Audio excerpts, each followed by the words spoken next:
Welcome to Bosco Campus Vision. Today we are going to discuss IC analysis or immediate constituent analysis.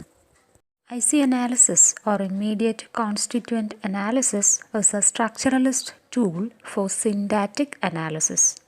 It was first introduced by Leonard Bloomfield and systematized with theoretical formulations by Roland Wells and Zerling Harris.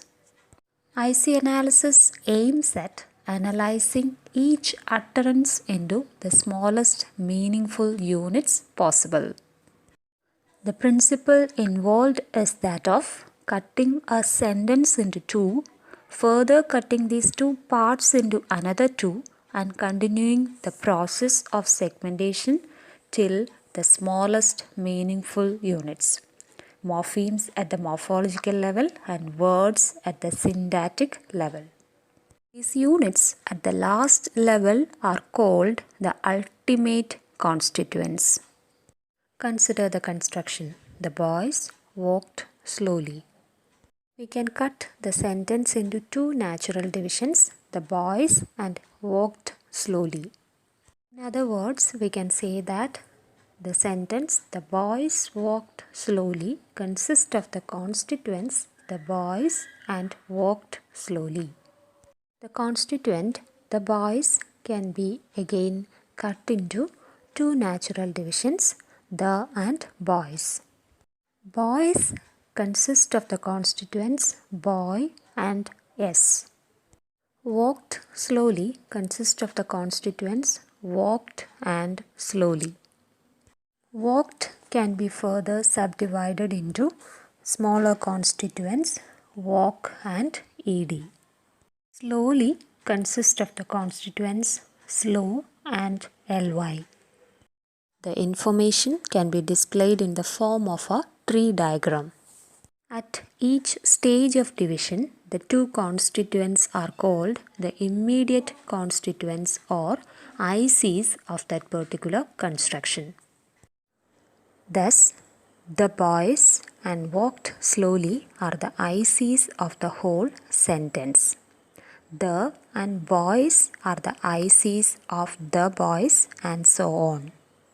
We have broken up the sentence into its smallest constituents, that is the morphemes. Hence, we call these, that is the, boy, yes, walk, ed, slow and ly in this example the ultimate constituents of the sentence, that is the smallest meaningful units into which the sentence can be broken up.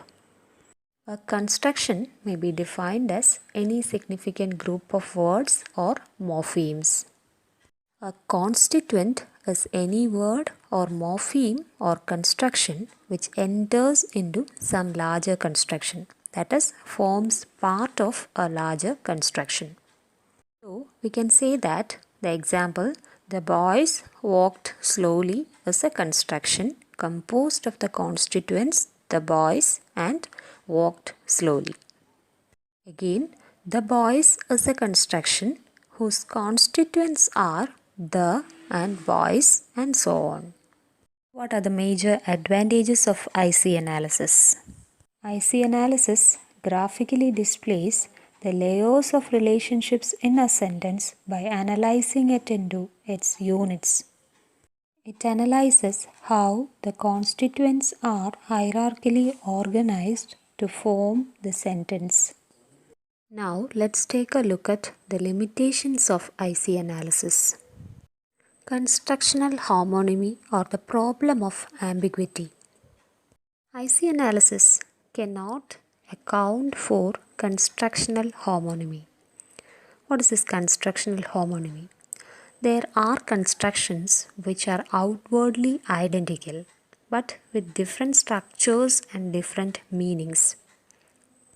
The same sequence can thus have more than one meaning because of different grammatical relations between the constituents.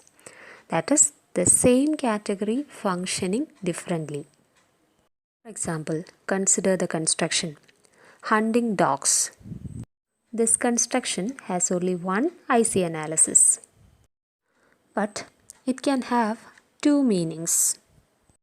It can mean someone hunting dogs, where dogs is the object of the verb hunting, or dogs which hunt, where dogs is the subject and hunting modifies it. An IC diagram can represent only one meaning, ignoring the others. The problem of embedding. IC analysis is inadequate for the analysis of sentences involving embedding. That is, one sentence having another sentence inside it. For example, this is the boy who has secured the highest mark in the examination. The problem of structural similarity and different grammatical relations among constituents. The problem of structural similarity cannot be handled in IC analysis. For example, consider the two sentences. John is easy to please and John is eager to please. These two sentences are structurally similar, but semantically they are different. Such sentences cannot be explained in IC analysis. The first sentence, John is easy to please. That is, someone pleases John and John is being pleased. The second sentence, John is eager to please. That is, John is pleasing someone. IC analysis cannot show this difference in grammatical relations. The problem of inter-sentence relationships. IC analysis cannot reveal the relationships between sentence types such as active and passive, affirmative and negative, declarative and interrogative, etc. For example, consider the two sentences. He paints the picture and the picture is painted by him. IC analysis cannot provide any information about the close relationship between these two sentences. The problem of overlapping. Many a time, overlapping ICs cause a problem. For example, consider the sentence. He has no interest in or taste for music. Here, the word no is applicable to both interest and taste.